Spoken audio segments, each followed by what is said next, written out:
O Senhor esteja convosco. Proclamação do Evangelho de Jesus Cristo, segundo Lucas.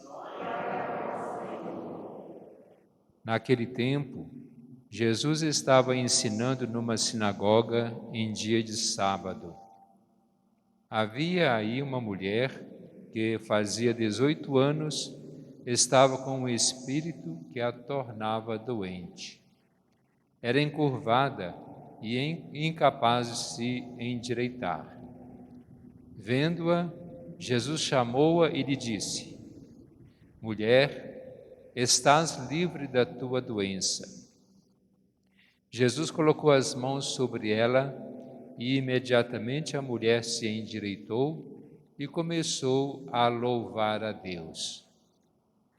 O chefe da sinagoga ficou furioso porque Jesus tinha feito uma cura em dia de sábado. E tomando a palavra, começou a dizer à multidão: Existem 6 dias para trabalhar. Vinde então nesses dias para serdes curados, mas não em dia de sábado. O Senhor lhe respondeu: Hipócritas, cada um de vós não solta do curral o boi ou o jumento para dar-lhe de beber, mesmo que seja dia de sábado? Esta filha de Abraão, que Satanás amarrou durante 18 anos, não deveria ser libertada dessa prisão em dia de sábado? Esta resposta envergonhou todos os inimigos de Jesus. E a multidão inteira se alegrava com as maravilhas que ele fazia. Palavra da salvação.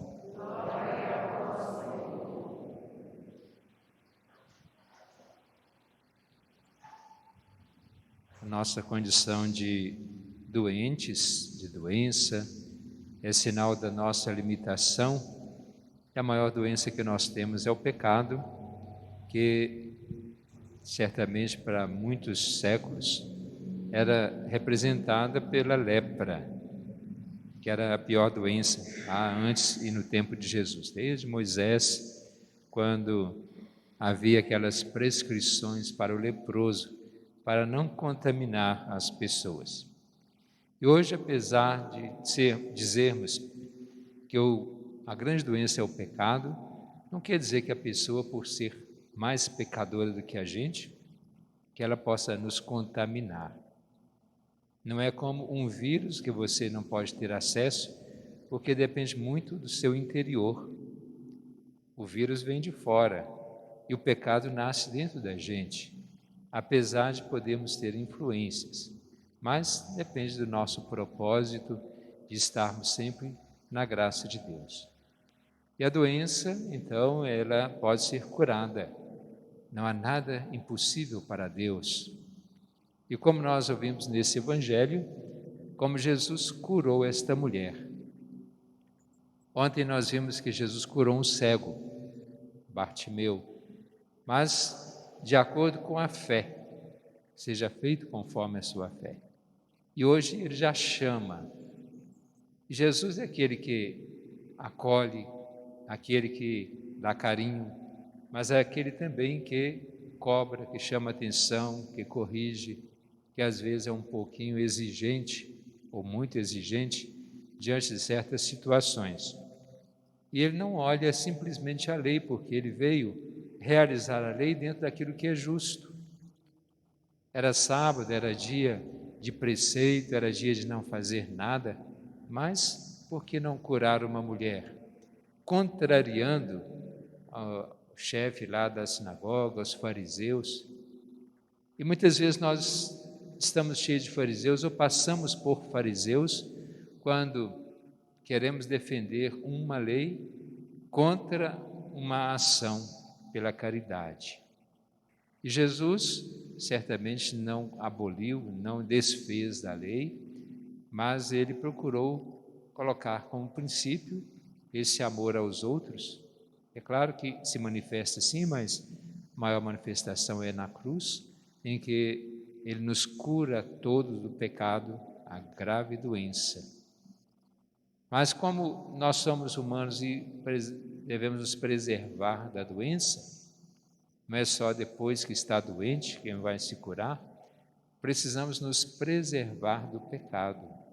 Não só depois que peca que a gente vai buscar a cura, mas precisamos lutar contra o pecado.